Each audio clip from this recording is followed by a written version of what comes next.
Karena dua orang dikasih agama yang sama, outputnya bisa beda.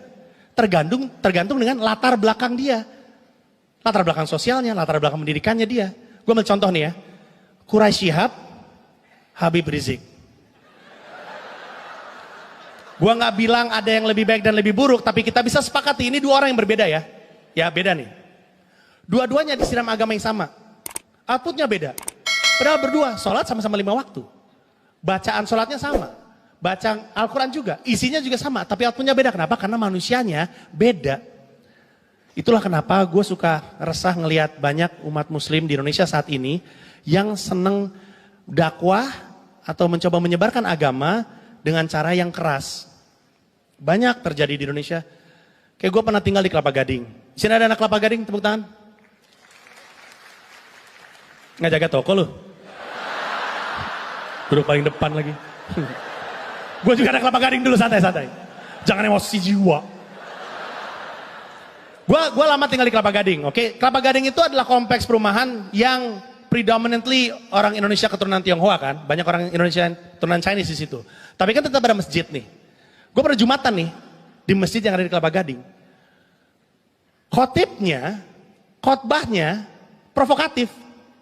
Dengan toa keluar gitu.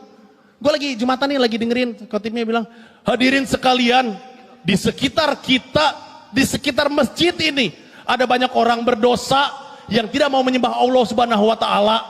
Kelak mereka dibakar api neraka. Itu di sekitar ada orang Chinese lagi makan siang. Waduh.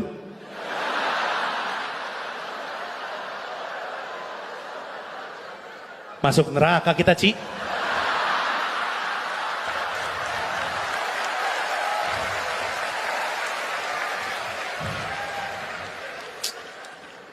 Nambah dulu babinya buat di perjalanan. Jauh, neraka jauh. Sikat. Sekalian aja dosanya dah. Gue bahkan pernah Jumatan nih. Ini kata yang mau gue sebut, gak ada yang gue plesetin sama sekali. Dosa dong, dosa kalau gue melesetin apa yang khotib katakan. Oke? Gue Jumatan khotibnya bilang gini. Hadirin rahimakumullah, astagfirullahaladzim, entah apa yang terjadi dengan negeri tercinta kita ini. Hari ini saya baca koran, seorang pemuda membunuh orang tuanya karena ketahuan mencuri uang untuk bayar hutang. Kemarin saya baca koran, seorang pemuda membunuh pasangannya karena ketahuan selingkuh. Beberapa hari yang lalu hadirin, saya baca koran seorang pemuda memperkosa nenek-nenek. Apa artinya? Dalam hati gue bilang, artinya bapak kebanyakan baca koran pos kota. Bapak baca apa? Hari ini kriminal, kemarin kriminal. Baca tuh koran Kompas, nih Tempo, Jawa Pos gitu loh. Baca lampu hijau, ya kriminal mulu tiap hari. Yang salah bukan Indonesia, yang salah bacaan bapak.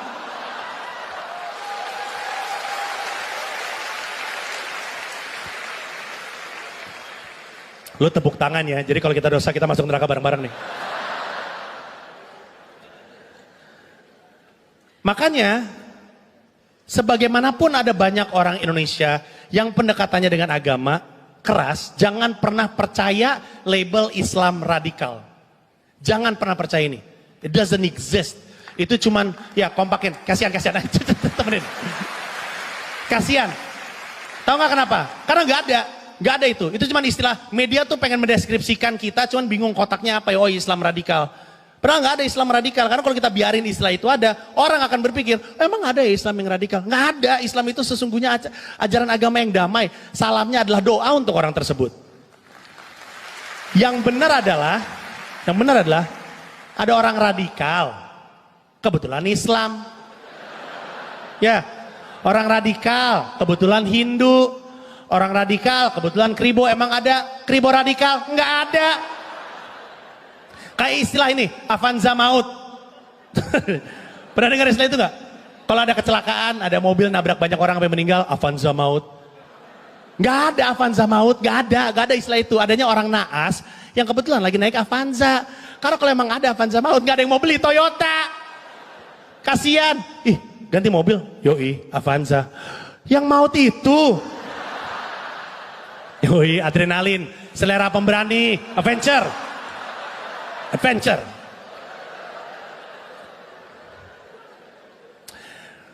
Makanya gue suka bingung, kok ada ya orang di Indonesia yang menyebarkan ajaran agamanya tapi dengan pendekatan keras. Karena kalau kita baca aja buku, Kalau kita belajar sejarah kita akan tahu bahwa menyebarkan agama dengan cara yang keras nggak akan pernah berhasil lama.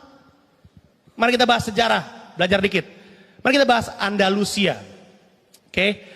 Andalusia itu waktu ada Andalusia belum ada Spanyol, tapi ibaratnya Spanyol, Andalusia itu di pinggirnya itu kayak Bekasi terhadap Jakarta. Andalusia daerah nih predominantly Kristen.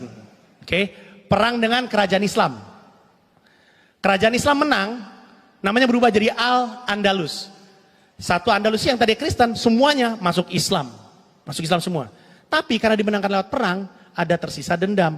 Kerajaan Kristen perang lagi, menang. Al-Andalus ganti lagi jadi Andalusia. Jadi yang tadinya Kristen masuk Islam, balik lagi Kristen. Tuh bayangin tuh. Udah beli kaligrafi, masang gambar Ka'bah, turunin lagi. Mah, kemarin nyimpen salib di mana, Mah? Ada pemerintah udah belajar ngaji. Ganti lagi, aduh.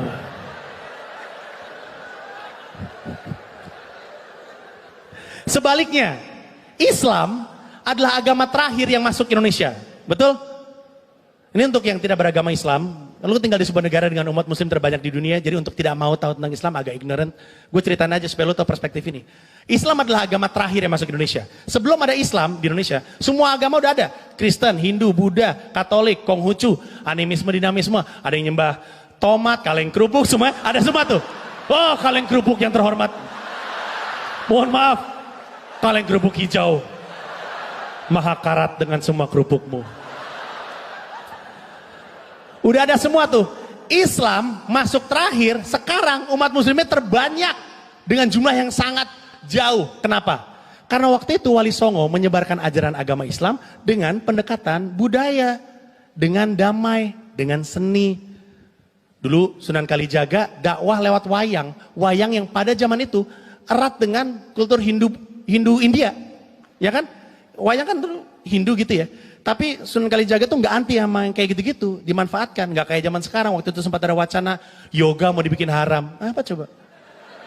Yoga tuh cuman olahraga yang sulit aja, nggak usah dibikin haram, nggak usah. Emang susah, tapi jangan. Gua pernah nyoba yoga. Lu tahu nggak kesimpulan gua yoga itu apa? Yoga itu olahraga untuk membuat orang gendut merasa bersalah. Anjing sulit banget nih, apalah? Anjing sulit. Nggak perlu dibikin haram. Aduh anjing keram gue.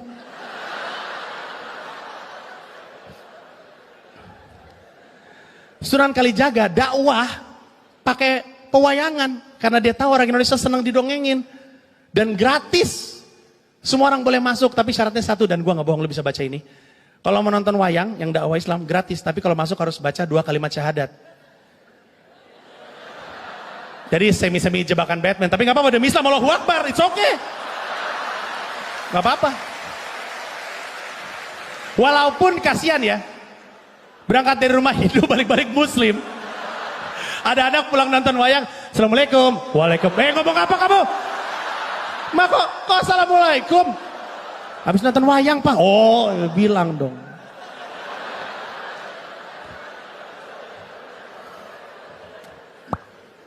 Tahu nggak apa yang dibutuhkan oleh orang Islam? Pemikir atau cendekiawan Muslim yang progresif. Mungkin bukan hanya Islam, bahkan orang beragama. Yang dibutuhkan di Indonesia adalah orang yang percaya agama, tapi tidak anti science. Sekarang kesannya dikotomis banget. Kalau lo percaya apa yang agama katakan, kemungkinan besar lo gak percaya dengan apa yang science katakan. Sebaliknya, kalau percaya dengan apa yang science buktikan, cenderung gak percaya sama agama. Padahal kan gak mesti kayak gitu. Lo bisa beragama dan percaya sama science, jadi progresif. Contoh kasus. Teori evolusi. Oke, teori evolusi. Charles Darwin. Charles Darwin kan bukan yang mencetus teori evolusi, ya. Dia mencetus teori evolusi by natural selection, beda lagi. Tapi kita anggap Charles Darwin ini bapak teori evolusi, oke? Tapi ratusan tahun, look it up, Google dan baca, pergi ke perpus, belajarlah sekali-sekali. Ratusan tahun sebelum Charles Darwin mempopulerkan teori evolusi, cendekiawan Muslim, Ibnu Khaldun, Ibnu Miskawai, Al-Farabi, bikin penelitian, bikin paper, dan menyatakan kemungkinan besar manusia terjadi dari semacam proses evolusi.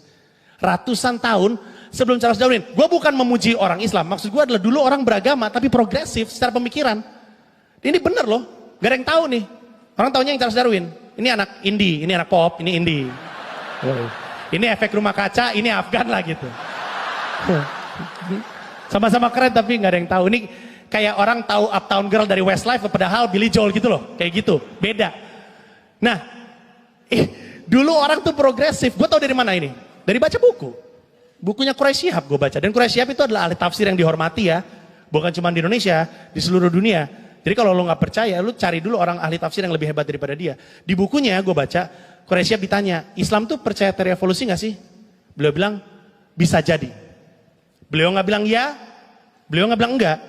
Beliau bilang bisa jadi, kenapa? Karena di Al-Quran, penciptaan manusia pertama disebut 3 kali. Dibuat dari bahan tanah, yang berarti mineral, which is true. Bahannya disempurnakan, yang berarti ada proses, which is true. Dan dihembuskan nyawa oleh Allah Subhanahu Wa Taala, which is true. Yang ngomong Quraish Shihab, masa gue gak percaya? Kecuali yang ngomong Farhad Abbas tuh, gue baru, apaan sih lu nyet? Apa lu? Sotoy lu.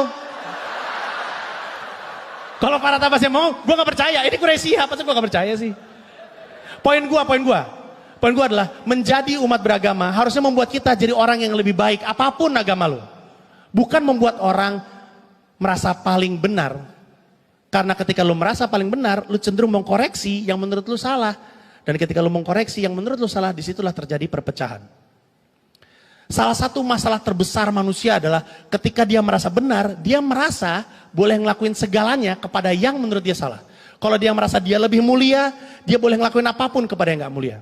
Dari dulu manusia kayak gitu. Dulu dengan perbudakan. Orang kulit hitam kayak gak punya hak. Orang kulit putih di Amerika Serikat perbudakan tuh gila banget tau. Lu tau film 12 Years a Slave? Itu parah banget dan itu beneran, sedih ngeliatnya. Sekarang, manusia udah gak gitu lagi, udah gak ada perbudakan, arguably.